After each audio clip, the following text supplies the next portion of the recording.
मतलब ये स्टोरी कुछ ऐसा नहीं है कि मैं तुम्हें कुछ मजाक वाली स्टोरी बता रहा हूँ।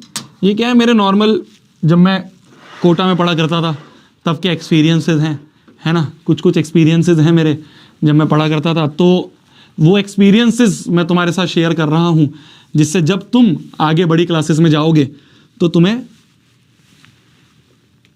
पहले से ही हर चीज़ पता हो, पहले से ही वो गलतियां पता हो जो मैक्सिमम बच्चे करते हैं, है ना।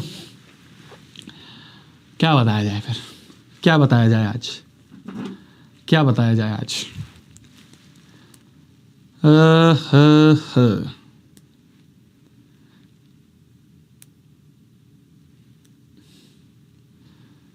तो मैंने तुम्हें पिछली क्लास में बताया था कि मेरे मैथमेटिक्स में जो मेरी कोचिंग का, जब मैं जेई की कोचिंग करता था, तो जेई की कोचिंग में मेरे मैथमेटिक्स के टेस्ट में -1 नंबर आए थे, है ना। मैंने तुम्हें बताया था सबसे पहला टेस्ट जो था मेरा, उसमें मेरे -1 नंबर आए थे।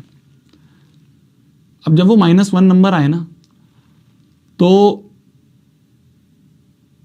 पता नहीं क्यों मैंने ये देखा कि यार मेरे आसपास वाले बच्चे जो है सबके अच्छे नंबर आ रहे हैं, मेरे -1 क्यों आए, है ना। मैंने देखा यार कुछ बच्चे ऐसे हैं, क्योंकि क्या है, जो जेई का एग्ज़ाम होता है ना, आज थोड़ा तुम्हें और अच्छे से समझ में आएगा। जो बच्चे भी, जितने बच्चे भी हैं जो जेई के लिए आगे सोच रहे हैं करने की, जो जेई का एग्ज़ाम होता है ना, जेई मेंस का एग्ज़ाम अगर मैं बात करूं, तो जेई मेंस का जो एग्ज़ाम होता है, जेई 2 पार्ट में होता है। जेई के 2 पार्ट होते हैं, 2 स्टेप्स होते हैं। पहला स्टेप होता है जेई मेंस, जो बच्चे जेई मेंस क्वालिफाई करते हैं वो बच्चे जाते हैं जेई एडवांस का देने। तो हमारे कोचिंग में दोनों टाइप के टेस्ट होते थे, कभी जेई एडवांस का टेस्ट होता था, जेई एडवांस लेवल का मतलब हाई लेवल का, कई बार जेई मेंस लेवल का टेस्ट होता था। तो जो पहला टेस्ट था जेई मेंस लेवल का था। जेई मेंस जो है उसमें मैक्सिमम मार्क्स जो होते हैं वो 360 होते हैं, ठीक है। तो हमारा भी 360 नंबर का पेपर था, और मैंने ये देखा मेरी क्लास में बच्चों के 340 आ रहे हैं, 350 नंबर भी आ रहे हैं, 355 नंबर भी आ रहे हैं, 250 नंबर भी आ रहे हैं, है ना। तो मैं तो मैथ्स में -1 पे था। तो मैंने ये सोचा कि यार ऐसा क्या मैं गलतियां कर रहा हूं कि मेरे इतने नंबर आए हैं। मेरे आसपास वाले जितने दोस्त थे सब इतने अच्छे अच्छे नंबर लाए हैं। एक हमारा ग्रुप था जिसमें काफ़ी अच्छे अच्छे टॉपर जो होते हैं ना, वो सब थे दोस्त। तो उस ग्रुप में मैंने देखा 340, 350, 355, 356 ऐसे नंबर है, और मैं बैठा हुआ था 120 में। फिजिक्स केमिस्ट्री मैथ्स तीनों के होते थे। मैथ्स में मेरे -1 थे, फिजिक्स और केमिस्ट्री में थोड़े थोड़े नंबर थे, तो जिससे टोटल 120 हो गया था। तो मैं थोड़ा सा ऐसे परेशान हो गया, मेरे को ऐसा लगा पता नहीं यार क्या हो रहा है। और उस परेशानी में पता नहीं मेरे दिमाग में क्या सूझी, और मैं नाई की दुकान पे गया और मैंने कहा बाल उड़ा दे मेरे। पता नहीं क्या हुआ यार, मतलब है बहुत बचपने वाली बात या क्या है, और मैं गंजा हो गया। ठीक है, मेरी फ़ोटो भी है, अगर फ़ोटो देखना चाहोगे, पता नहीं है या नहीं है मेरे पास फ़ोटो।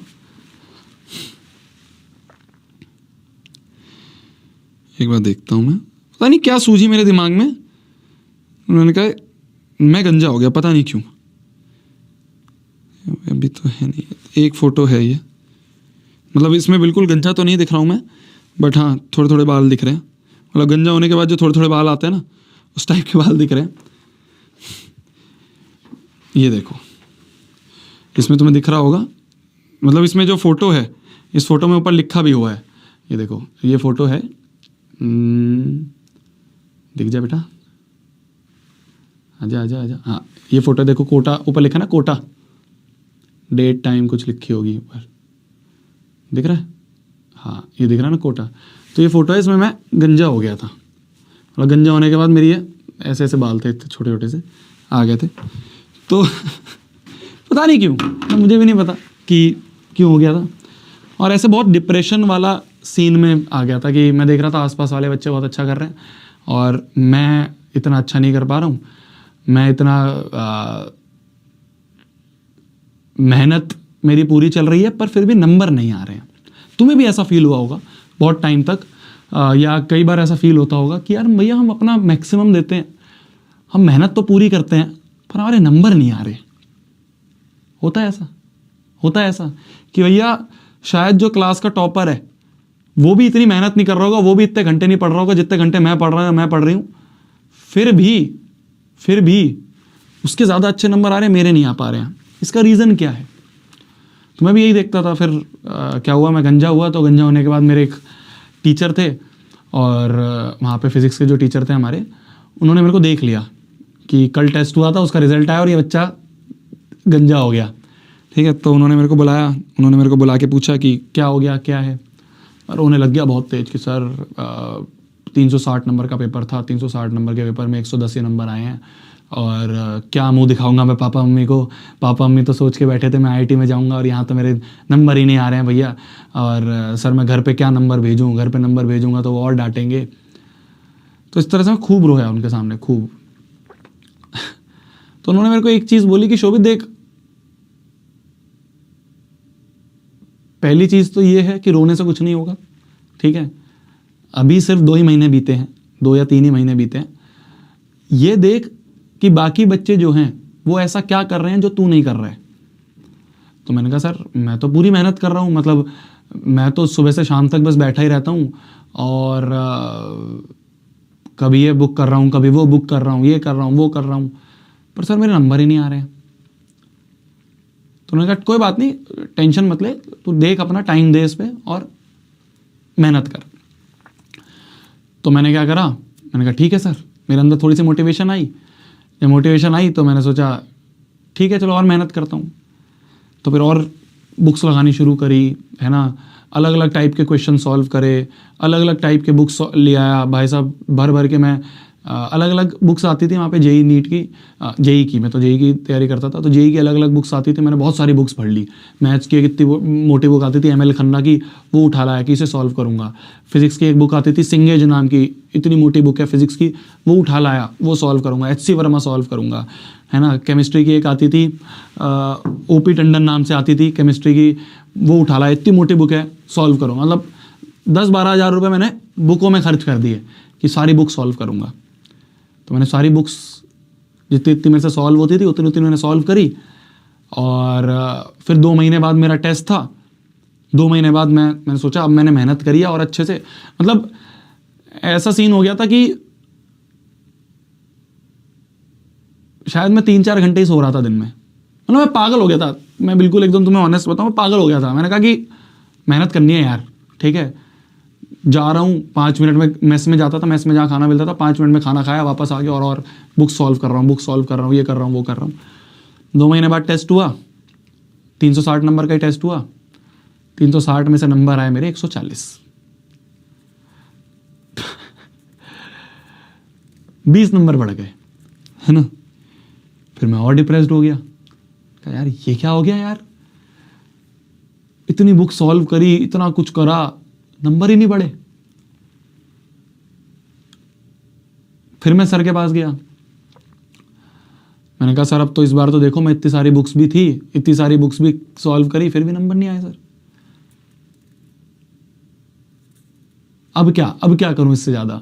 मैंने बोला सर काफ़ी टॉपर्स ऐसे हैं जिन बच्चों के 360 में से 300, 300, 350 नंबर आ रहे हैं।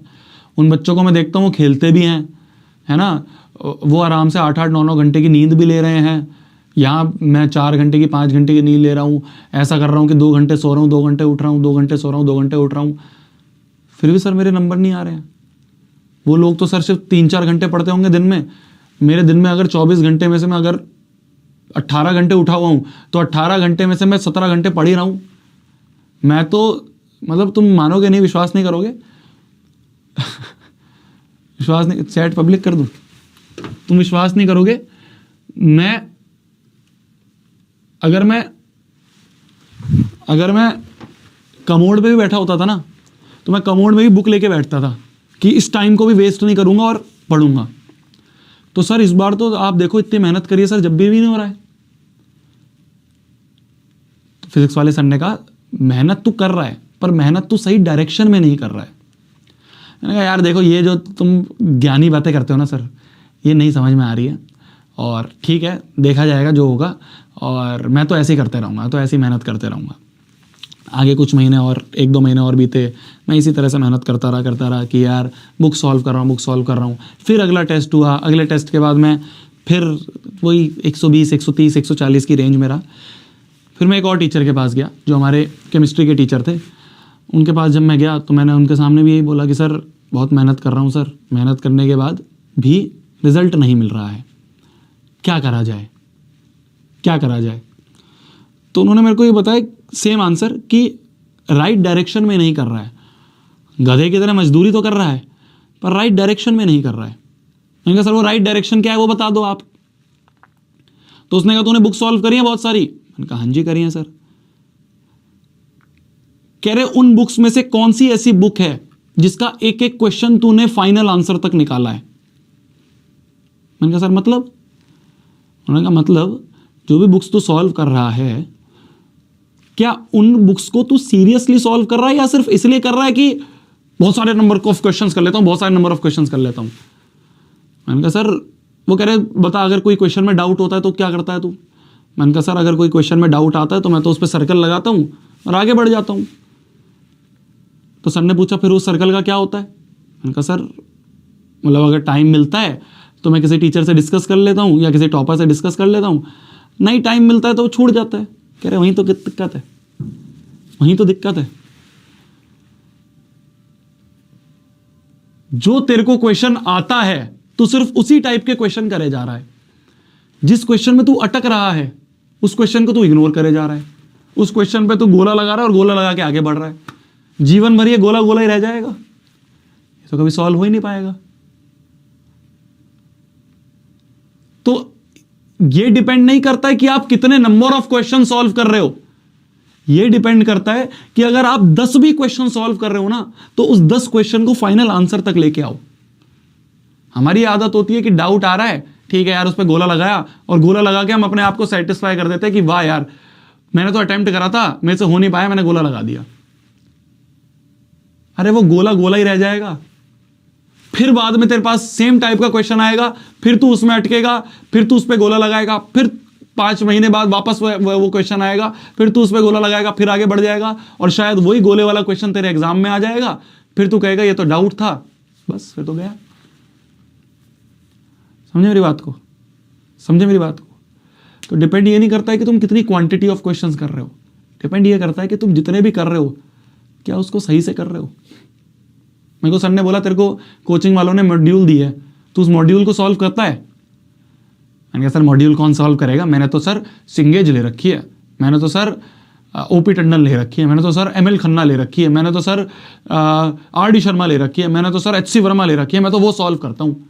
मॉड्यूल क्या सॉल्व करना सर मॉड्यूल।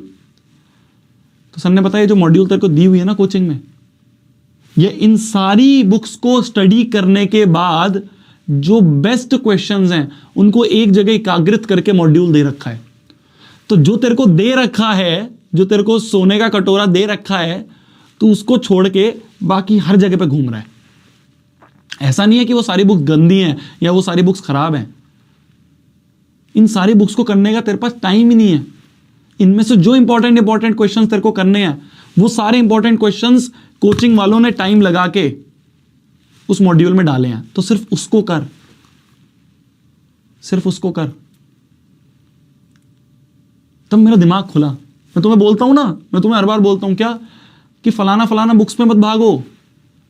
तुम आर.डी. शर्मा सोचते हो, है ना, तुम सोचते हो मैं आर.एस. अग्रवाल भी कर लूंगा, तुम सोचते हो मैं फलाना क्वेश्चन बैंक भी कर लूंगा, तुम सोचते हो मैं फलाना सैंपल पेपर भी कर लूंगा। उन सबसे कुछ फर्क नहीं पड़ेगा। वो सारे सैंपल पेपर, वो सारे क्वेश्चन बैंक, वो सारी रेफरेंस बुक, वो सारी की सारी बुक्स जो हैं उन सबको पढ़ के, उन सबको एनालाइज करके, वो सारे प्रीवियस ईयर क्वेश्चंस, उन सबको एनालाइज करके ही हम अपनी कंटेंट बनाते हैं, उन सबको एनालाइज करके ही हम डीपीपी बनाते हैं, उन सबको एनालाइज करके ही हम टेस्ट बनाते हैं। और हमारे अंदर, बच्चों के अंदर क्या टेंडेंसी होती है कि जो मिल रहा है उसकी वैल्यू नहीं करेंगे। हाँ वो एक बुक, अरे वो सारी बुक बहुत अच्छी हैं, मैं मानता हूं सारी बुक बहुत अच्छी हैं, पर वो सारी करने का तेरे पास टाइम नहीं है ना। तू कोचिंग में क्यों पैसे दे रहा है, कोचिंग पे पैसे क्यों दे रहा है। अरे कंटेंट तो यूट्यूब पे भी फ्री अवेलेबल है, बुक्स तो बाहर भी तो खरीद सकता है। तू उस एक्सपीरियंस के पैसे दे रहा है जो वो टीचर जिसने वो मॉड्यूल बैठ के एक एक क्वेश्चन बनाया है उसके टाइम के पैसे जा रहे हैं बस। तो तू अपनी कोचिंग की मॉड्यूल छोड़ के बाकी 100 चीजों पे भाग रहा है और इसको कह रहा है इसको देखा जाएगा। अरे यही है मेन, यही है मेन। खाली इतना भी कर लेगा तो बहुत है। हमारे मास्टर एक चीज़ कहते थे, जो हमारी 11वीं में एक टीचर थे, वो एक चीज़ कहते थे कि क्लास के बाद, हमारी क्लास का टाइम होता था, हमारी क्लास दोपहर में होती थी, मतलब 1 बजे से लेके शाम के 7 बजे तक। तो 1 बजे से 7 बजे तक तो हमारी क्लास में चले जाते थे, कोचिंग में चले जाते थे।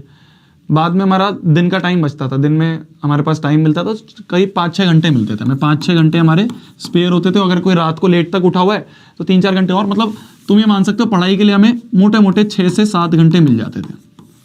ठीक है, तो हमारे टीचर ये कहते थे नोट्स का रिवीजन, तो एक तो जो क्लास में पढ़ाया जा रहा है वो नोट्स, जैसे मैं तुम्हें क्लास में पढ़ाता हूं उसका रिवीजन। ठीक है, डीपीपी, वहां पे भी हमें रेगुलर डीपीपी मिलती थी, वो डीपीपी का ही कॉन्सेप्ट है जो मैं तुम्हारे को डालता हूं। ठीक है, तुम ये देखोगे कि जो मैं यहाँ पे तुम्हारे को डीपीपी करवाऊंगा ना, जो मैं डीपीपी तुम्हें दूंगा आगे, अभी तो स्टार्ट हुआ है बैच, जब आगे मैं तुम्हें डीपीपी दूंगा तो उस डीपीपी में ऐसा होगा कि कुछ क्वेश्चंस तो होंगे जो आज की क्लास के हैं और कुछ क्वेश्चंस होंगे जो पिछले चैप्टर्स के हैं, जिससे तुम्हारा साइड बाय साइड पिछला चैप्टर भी रिवाइज होता रहे।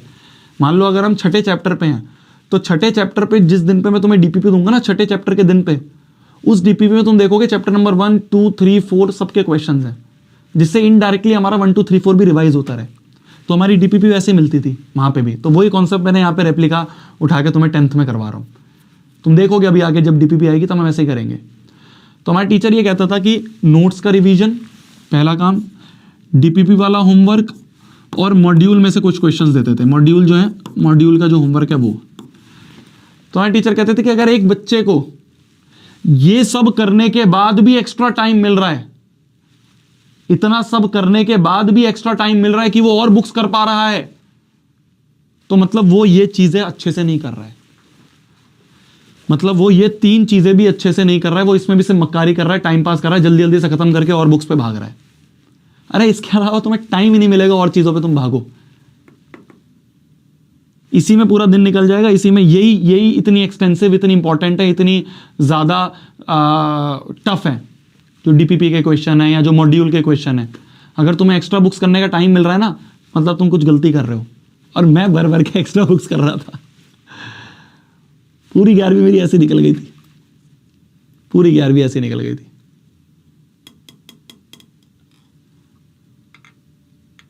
पूरी 11वीं में इधर भागता रहा, कभी वो बुक कर लो, ये बुक कर लो, ये बुक कर लो। एंड में जाके मेरे को समझ में आया कि यार जो कोचिंग वाले बोल रहे हैं सिर्फ उतना भी कर लोगे ना तो भी तुम अपनी क्लास के 99% बच्चों से आगे होगे, क्योंकि 99% बच्चे तो वो भी नहीं कर रहे हैं, 99% बच्चे तो और 100 चीज़ों पे भाग रहे हैं। अगर किसी जगह पे पैसे दिए हैं, एडमिशन लिया है, तो उसमें विश्वास रखो। समझ पा रहे हो मेरी बात को, है ना? अब आगे तुम जाओगे, तुम जेई की कोचिंग लोगे, नीट की कोचिंग लोगे, है ना, जहां पे भी जाओगे वो पूरी रिसर्च करके तुम उसमें एडमिशन लेना। ठीक है, पूरी रिसर्च करो अच्छे से कि भाई अपना डेमो क्लासेस वगैरह देखी, सब देखा, और फिर जब एक जगह जहां पे एडमिशन ले लिया ना, उस पर पूरा ट्रस्ट रखो, क्योंकि तुमने अपनी पूरी रिसर्च कर ली है उसको लेने से, वहाँ एडमिशन लेने से पहले। अब उस पर पूरा ट्रस्ट रखो। दिक्कत ये होती है हम कंपैरिजन करते हैं, मैं भी यही करता था, मैं भी ये सोचता था कि यार वो बच्चा तो ये भी बुक कर रहा है, मैं भी करूंगा, वो बच्चा तो ये भी बुक कर रहा है, मैं भी करूंगा, उस बच्चे ने ये टेस्ट सीरीज ले रखी है, मैं भी लूंगा, उस बच्चे ने ये मॉड्यूल ले रखी है, मैं भी लूंगा। मतलब कोटा में ऐसा होता है कि कुछ ऐसे शानदार बच्चे होते हैं, कुछ ऐसे खुराफाती बच्चे होते हैं, जैसे मैं भी था, कि वो एक कोचिंग में, और वो क्या करते हैं, उस कोचिंग पे तो विश्वास करेंगे नहीं, उसके अलावा वहाँ की और 5-6 कोचिंग्स के मॉड्यूल और खरीद लेंगे, पैसा खर्च करेंगे कि मैं तो सॉरी करूँगा। अबे जो तेरी कोचिंग के पहले उतनी कर ले, अगर तेरे को उसके बाद भी एक्स्ट्रा टाइम मिल रहा है मतलब तू कुछ गलती कर रहा है। मैंने पूरी 11वीं यही गलती करी है। मैं तुम्हें हर बार बोलता हूँ ना, सिर्फ 3 चीज़ें करनी है, सिर्फ 3 चीज़ें, नोट्स रिवाइज करना है, जो होमवर्क दे रहा हूँ वो करना है, और डीपीपी करनी है, बस और कुछ नहीं करना। जितनी 100 बुक्स तुम देख रहे हो, जितनी 100 सैंपल पेपर तुम देख रहे हो, जितने 100 क्वेश्चन बैंक तुम देख रहे हो ना, सारे हमने पढ़ रखे हैं। उन्हीं में से ही जो इंपॉर्टेंट होता है वो हम अपनी डीपीपी में, अपने टेस्ट में डाल देते हैं। तो तुम इसको भी सीरियसली करोगे तो तुम बहुत आगे चले जाओगे, क्योंकि मैक्सिमम बच्चे इस पर विश्वास नहीं रखते हैं। बच्चे वही है ना, grass is greener on the other side, हमें ऐसा लगता है उधर बहुत कुछ फ़ायदा दिख रहा है, जहाँ पे हम आज बैठे हैं, जिस बेस्ट कोचिंग में आज हम बैठे हैं, वो तो टाइम पास है।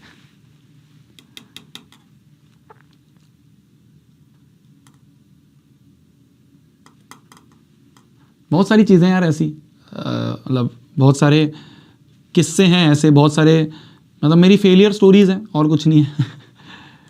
बट कहा यह जाता है कि इस बात को ध्यान से समझना, एक फेलियर जितना तुम्हें सिखा देगा ना, एक फेलियर बंदा जितना तुम्हें सिखा देगा, उतना तुम्हें टॉपर नहीं सिखा पाएगा। क्योंकि टॉपर तो टॉप करने के तरीके ढूंढ रहा है ना, टॉपर को पास तो टॉप करने के तरीके हैं। जहाँ डिस्ट्रैक्शंस होती हैं, जहाँ गलतियाँ होती हैं, वो सिर्फ फेलियर्स को पता होता है ना, वो सिर्फ फेलियर्स को पता होता है। एस्पिरेंट्स देखी थी ना तुमने, एस्पिरेंट्स में वो थे संदीप भैया, है ना, वो उसको कैसे गाइड कर देते हैं अच्छे से। क्यों? क्योंकि उनको पता है गलतियाँ कहाँ करते हैं बच्चे, उनको पता है गलतियाँ कहाँ होती हैं। टॉपर नहीं बता पाएगा गलतियाँ, फेलियर ज़्यादा अच्छे से बता पाएगा कि देख भाई, यहाँ यहाँ गड्ढे हैं, इन सारे गड्ढों से निकल जाइयो, ना बहुत दिक्कत आती है। ठीक है, आज के प्रवचन यही ख़त्म करते हैं। आज के प्रवचन यही ख़त्म करते हैं। मेरा गोल यही है यार, तुम टेंथ में तो तुम, अगर तुम सिर्फ नेक्स्ट टॉपर्स पे भरोसा कर रहे हो ना, तुम हम 4-5 लोगों 6 लोगों पे भरोसा कर रहे हो, अगर हमें फोकस कर रहे हो, 10th तो तुम निकाल दोगे बहुत आराम से। मुझे डर है तुम्हारी 11वीं का, बाकी और लोग तुम्हें इतना ज्ञान नहीं देंगे, तुम देखोगे इतनी सारी चीज़ें नहीं बताएंगे, क्योंकि उनका काम नहीं है ना ये, उनका तो ये है कि ठीक है यार नौकरी कर रहे हैं। नौकरी कर रहे हैं बस, आज की क्लास ली, आज की क्लास लेके चले गए, उनका तो हो गया। मेरा ये है यार, ये चीज़ तो हमने बहुत बाद में शुरू करी है, इससे पहले तो हम बच्चों को गाइड कर रहे थे। मेरा मेन काम तो ये है। अगर मेरे सामने, मैं कह रहा हूँ ना, मेरे सामने अगर 100 बच्चा भी बैठा है तो मेरा ये गोल रहता है कि उस 100 बच्चे को ये दिखे, उस 100 बच्चे का ये फ़ायदा हो, कि उसको लगे कि हाँ यार मैंने यहाँ पे अगर पैसा दिया है, एक्स अमाउंट दिया है, उसका कुछ फ़ायदा मिला, कुछ सीखा, मैं खाली किताबी चीज़ें नहीं सीखी, लाइफ के बारे में सीखे, आगे उसके बारे में चीज़ें सीखी। आज की स्टोरी टाइम यहीं तक है। ठीक है, अगली क्लास में और आगे के हम डिस्कशंस करेंगे और आगे की चीज़ें डिस्कस करेंगे। ठीक है, पॉलिनोमियल्स आज ख़त्म होना चाहिए था, बट कोई बात